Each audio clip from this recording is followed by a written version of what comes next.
Salve, alquimista! O que você está prestes a ver nesse vídeo é um fragmento de uma das aulas exclusivas que nós estamos ministrando dentro da Escola Alquimia das Artes. Neste curso, estamos abordando todos os preceitos essenciais do Corpus Hermeticum, um dos textos clássicos da literatura hermética do Antigo Egito e da Antiga Grécia.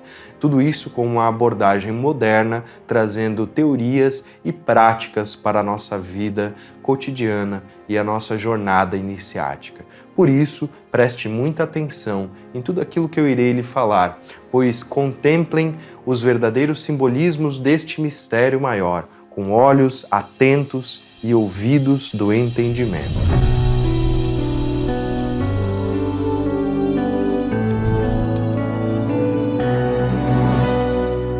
Para darmos procedência, então, no dito Corpus Hermeticum mesmo, ele vai ser, vamos dizer, escrito na primeira versão dele lá no período helênico, no século IV a.C. É mais ou menos aonde começa a surgir este movimento, né? E aí tem uma figura muito interessante que é Alexandre Magno, que é o Alexandre o Grande, que vai ser um grande imperador grego, que vai conquistar muitas terras ali do norte do Egito e tudo mais, e ele tem uma proposta de conquista diferente, né? Ele não fazia como os romanos posteriormente, que conquistavam e anulavam a crença das pessoas daquela cultura, mas o Alexandre tinha uma ideia de inclusão, vamos dizer, onde ele trazia o grego para as outras culturas e lá nasciam novas formas de pensamento.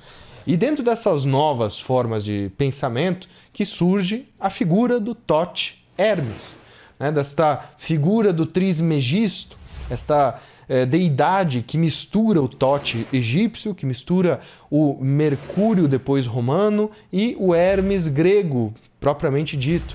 Então, essa ideia, né, de difusão da cultura grega, né, nas religiões que foram conquistadas, fez efervescer uma tradição muito substancial para a humanidade, que nós conhecemos justamente como este período do helenismo, né, dessa cultura helênica. Então, a cultura helênica, o helenismo, seria a junção ou fusão da cultura grega com as culturas das religiões orientais anexadas ao Império de Alexandria e dos seus sucessores. Quando eu digo orientais, também incluímos então o Oriente Médio aí, que é justamente toda essa cultura, e os árabes também. Depois desse período, né, lá pelo século 0, século 1, surgiram os ditos papiros mágicos gregos, os papyri magicae graecis, que estão sendo traduzidos para a língua portuguesa somente agora, né, somente de forma recente. Eles vão trazer o Thoth como o criador do céu e da terra, o governador do mundo. E no século 2 e 3 que começam as primeiras traduções para o latim do Corpus Hermeticum. Naquele tempo eles tinham apenas, vamos dizer, descoberto poucas obras, né, deste Corpus Hermeticum, deste tratado que é constituído hoje de 17 líberes, é considerado, né, este corpo hermético. Por quê? Porque estes líberes, eles vão justamente ter como ponto central a figura de Hermes Trismegisto. Eles vão ser em forma de diálogo entre dois personagens, Hermes e seus discípulos, né, Asclépios, Amon e tudo mais, depois também Ísis a seu filho Horus, e sempre neste contexto de filosofia que engloba não apenas o grego, mas o egípcio. E por isso que é importante vocês saberem este contexto do período helênico, porque ali a gente vai olhar para o Corpus Hermeticum tradicional e vai descobrir que ele é escrito em grego, né? Então, os próprios papiros mágicos gregos são escritos em grego, mas falam do Egito, falam de tradições egípcias, falam de tradições muito primordiais e que não são gregas propriamente dito. Depois do século III, quando o hermetismo foi considerado algo apócrifo, né, da cultura cristã romana, vamos dizer assim, o catolicismo romano, aí o hermetismo voltou para a penumbra, voltou para o lado esotérico da coisa, se refugiou na Arábia por muitos séculos, tá? Até o século 9, 12 mais ou menos, e aí então esta efervescência começa de novo no Renascimento. Por isso que o Renascimento ele vem para trazer escritos herméticos e também reanimar o platonismo, né? O platonicismo, o movimento neoplatônico, ele vai efervescer ali, ele vai ressurgir no renascimento da cultura esotérica, vamos dizer. Então, nesse renascimento nós temos a figura de Cosme de Médici.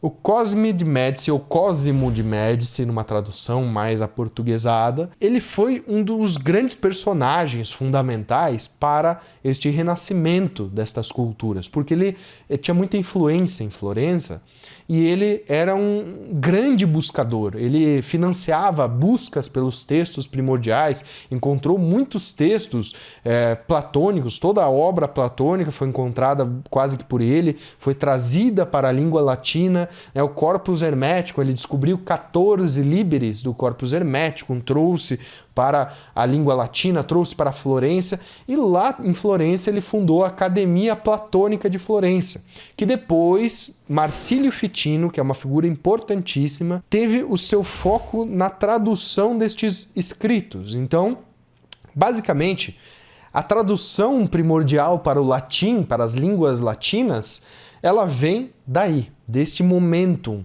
né? E neste momento, o Cosimo de Médici já era um pouco velho, né? Já estava com uma idade avançada, quando Marcílio Ficino adentrou a Academia Platônica. Então, o Cosimo de Médici deu a seguinte ordem para Marcílio Ficino: pare as traduções platônicas e foque no Corpus Hermeticum, porque eu quero ler isso antes de morrer. E lá foi Marcílio Ficino, focou todos os seus esforços na tradução do Corpus Hermeticum para que Cosimo de Médici pudesse contemplar tal obra, de tão importante que ela seria, né, para a consciência iniciática. E isso caracteriza, inclusive, a importância que o contexto hermético teve também para artistas, para pintores, os escultores do Renascimento. Leonardo da Vinci teve uma relação também, fez trabalhos íntimos com o Cosimo de Médici. Ele era estudioso também do hermetismo, dentro desta tradição do Corpus Hermeticum, dentro de toda esta academia platônica, né? Depois, o período pós-renascentista, houve a manifestação dos Rosacruzes, no Fama Fraternis e tudo mais. Então, toda essa ideia dos manifestos Rosacruzes vieram à tona, né? Depois nós tivemos a descoberta, recentemente, mas muito essencial, do Nag Hammadi. O Nag Hammadi, eu tenho aqui uma versão inglesa, que contempla, vamos dizer, todas as obras descobertas ali, todas as escrituras. E o Nag Hammadi foi curiosamente descoberto em 1945, no final da Segunda Guerra, num período conturbado da humanidade, mas revolucionário para muitos. Foi descoberto no Egito, né? Foi descoberto justamente em cavernas ali do Egito atual, né? E ele contém textos gnósticos na sua essência, mas contém textos herméticos também. E estes textos herméticos são justamente alguns dos textos que nós vamos observar aqui no Corpus Hermeticum. Então, para nós darmos procedência nesse nosso estudo, eu queria conversar aqui com vocês a respeito destes ensinamentos de Hermes, para que vocês compreendam o Hermes Trismegisto esotérico, não este histórico, não este Hermes Trismegisto que é um pouquinho Tote, um pouquinho Hermes, um pouquinho Mercúrio, mas que está associado a estas culturas. Porque Hermes Trismegisto evoca a ideia de 3 vezes muito grande, o Trismegistus, e ele era o maior dos reis, o maior dos sacerdotes e o maior dos sábios dentro desta invocação. Então, quando falamos isso, é importante olharmos para uma tríade que você precisa anotar aí, você precisa saber disso. É a tríade que dá base para tudo que nós vamos ver daqui para frente nos nossos estudos, que é o saber, o amor e o poder. O saber, o amor e o poder. Onde nós temos, vamos dizer, uma tríade de justamente ciência, religião e arte. Onde o artista tem o poder de manifestar aquilo que é divino. A religião tem o poder de amar, de despertar o coração, de despertar, por exemplo, o lado crístico, o lado búdico, né? Esta consciência de amor universal, de ágape universal.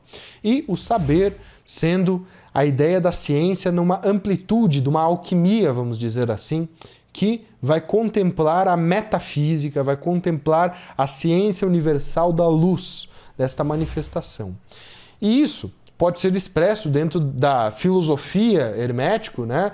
Ou até mesmo desta ideia de Trismegisto como aquele que tem os fundamentos cosmogônicos e da aplicação da alquimia, que seria o mundo físico, da astrologia ou do mundo astral e da teurgia ou o mundo espiritual. Então, o Trismegisto é aquele iniciado, aquele sábio que atinge tal graduação. Por isso, o Hermes, ele não é uma figura, vamos dizer, histórica, não é uma figura cultural, né? O Trismegisto, ele é uma figura iniciática, ele é um arquétipo do iniciado, daquele e daquela que buscam esta sabedoria primordial. Por isso, a filosofia hermética, ela não tem um Hermes, ela tem vários Hermes ao longo da história, que se perpetuam por meio de escritos, por meio de tradições orais, por meio de determinadas práticas, determinadas ciências, determinadas filosofias. E isso a gente consta em diferentes áreas aí, tanto modernas quanto antigas destas sabedorias arcanas. Inclusive, as nossas próprias faculdades modernas levam o caduceu de Hermes como seus principais símbolos, né? Sempre com a serpente enroscando algo maior. Gostou deste pequeno fragmento do nosso estudo fechado do Corpus Hermeticum? Então se inscreva agora mesmo na Escola Alquimia das Artes, clicando no link que vai aparecer aqui embaixo. Eu vejo você dentro das iniciações herméticas.